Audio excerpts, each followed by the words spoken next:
And now we have Jim Adelman from University of Memphis. Thanks. Thank you so much, Matt.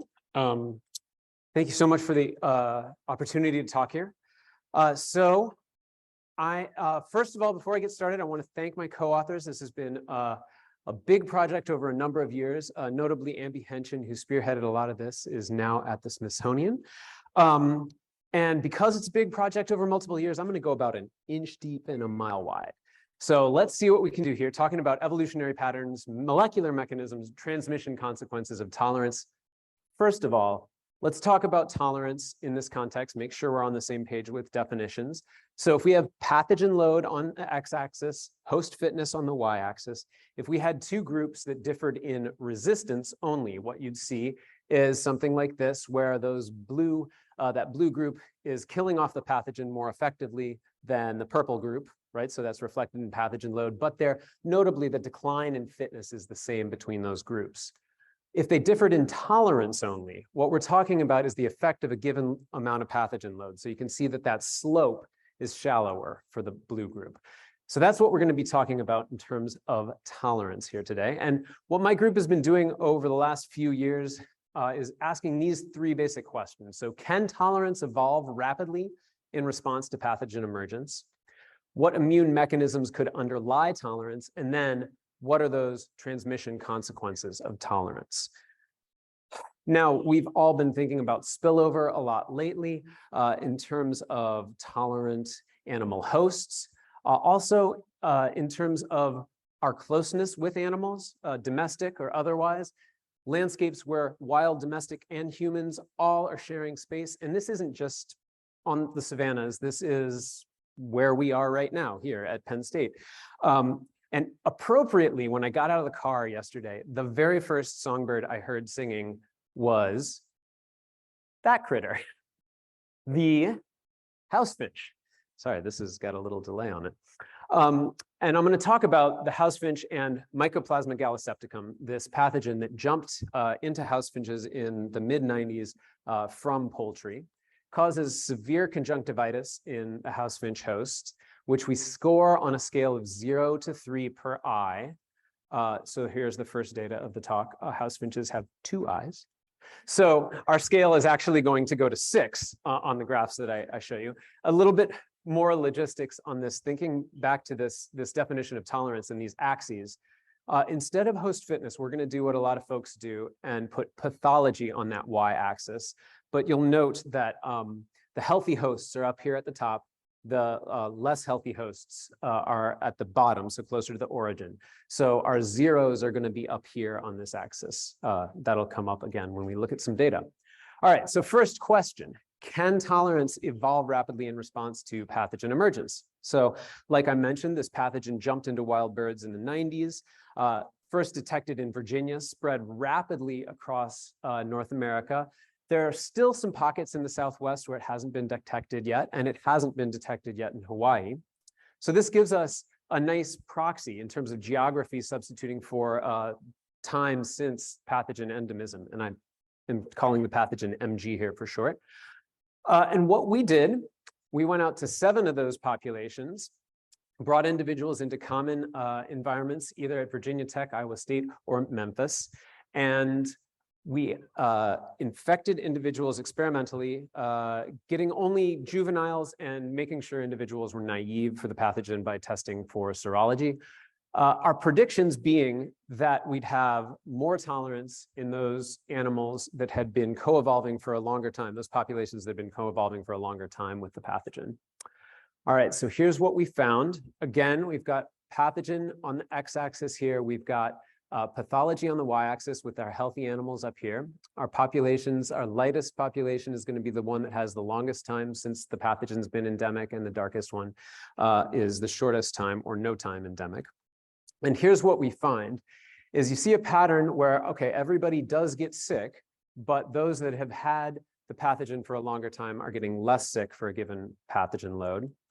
So we're saying that those 20 to 25 years endemic are more tolerant. That pattern is actually even more pronounced here, where we're using a higher virulence isolate of the pathogen. This was the original isolate, which is a little bit lower virulence. So in terms of our first question, Can tolerance evolve rapidly in response to pathogen emergence? It seems so. So what could be going on under the hood to allow that to happen? So our hypothesis here was to do with reduced inflammation as a potential mechanism of tolerance. So if you think of tolerance and resistance on a continuum, which admittedly they are not always on one single line, you could think that more inflammatory responses, they're good at killing off a lot of pathogens, but they're also good at damaging tissue. So you're going to have more immunopathology there. With less inflammation, you might be able to have less immunopathology and therefore more tolerance.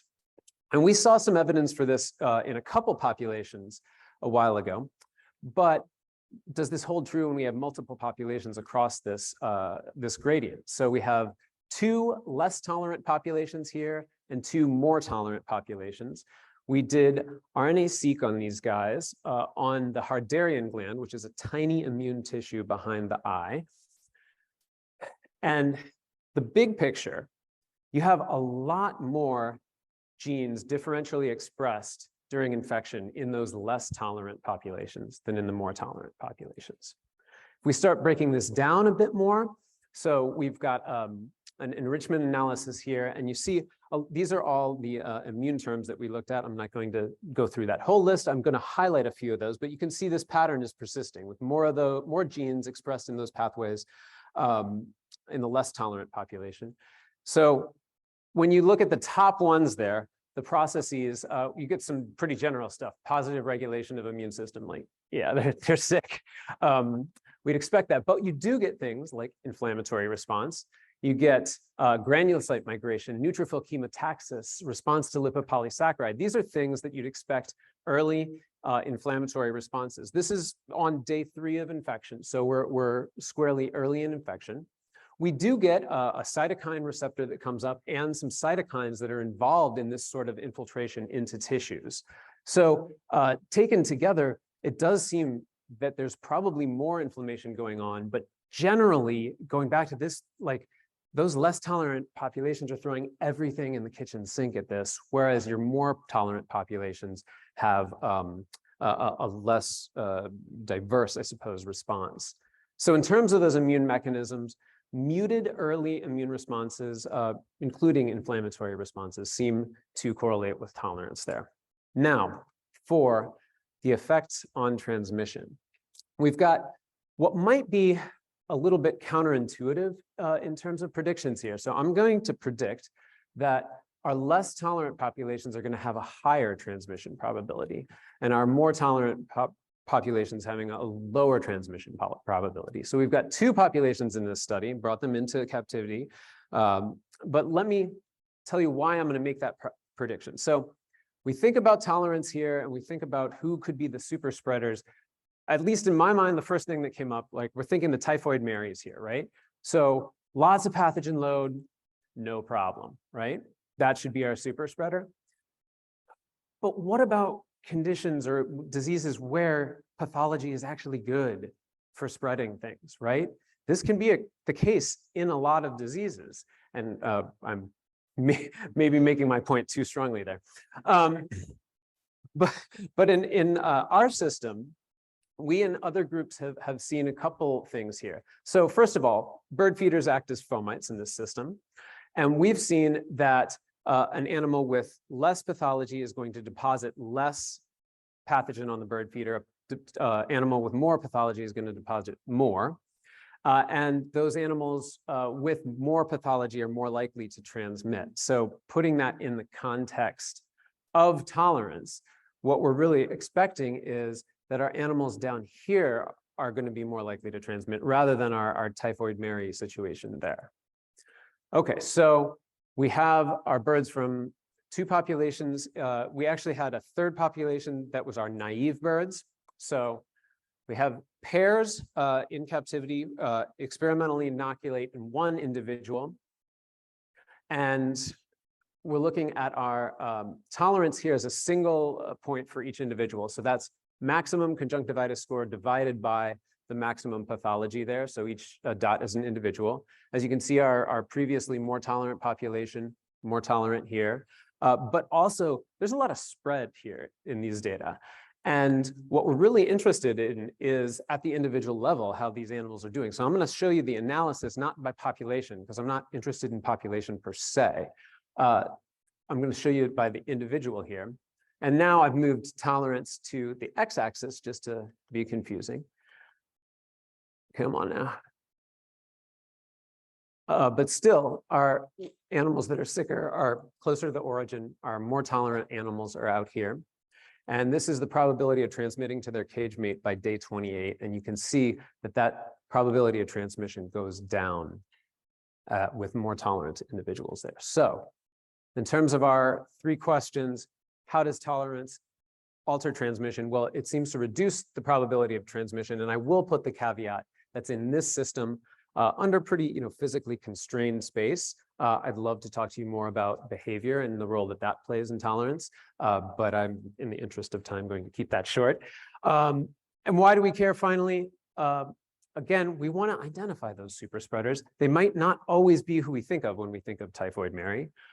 There's also implications for the evolution of virulence, right? If you have high tolerance enhancing transmission, well, there's not much pressure on a pathogen to cause more pathology. But if you have low tolerance enhancing transmission, that flips.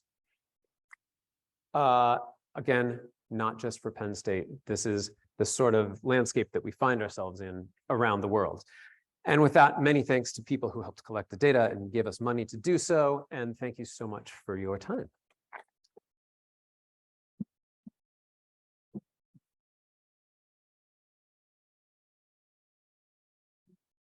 Have some time for questions.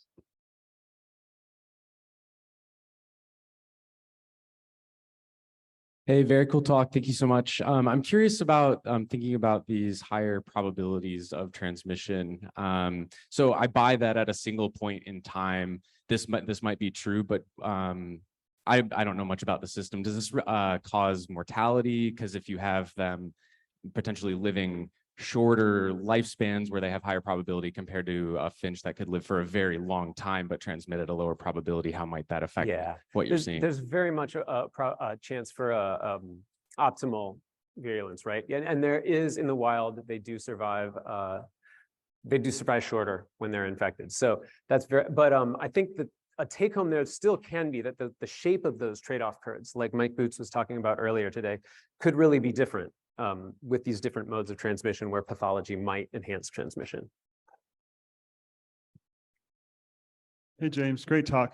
A similar question. I was curious about visiting of feeders. So when they're clinically diseased, are they less likely to visit feeders and therefore transmit less? Yes and no. What you'll find sometimes is that an infected individual will find a feeder and will just hang out. That said, I've also had experiments in captivity where we've looked at the amount of feeding they do, and as they get sick, they don't feed as much, and then they feel better and they feed more. So that's a complicated answer, is I guess my answer to that. Up in the back.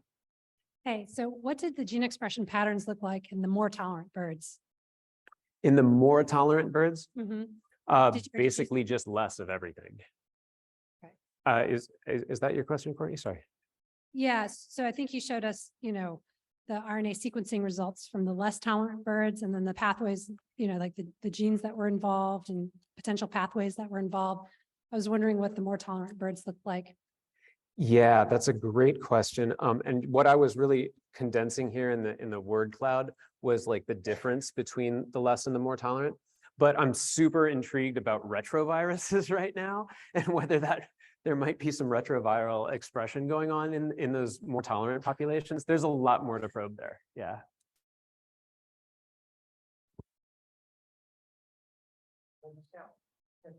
We want the mic for the online audience. Hello, yay birds. I was curious if you had ever looked at the difference between these more and less tolerant birds in the context of reinfection. So do the slopes coalesce once birds are kind of re-exposed to the same pathogen? We haven't looked very much at that, but we have the opportunity to do so, and I'm very interested in that. kind of a sort of like, is vaccination like making an animal more tolerant as well as, or instead of more resistant? That would be super cool. And I think we can do that. Excellent. So thank you very much, Jim. Thank you.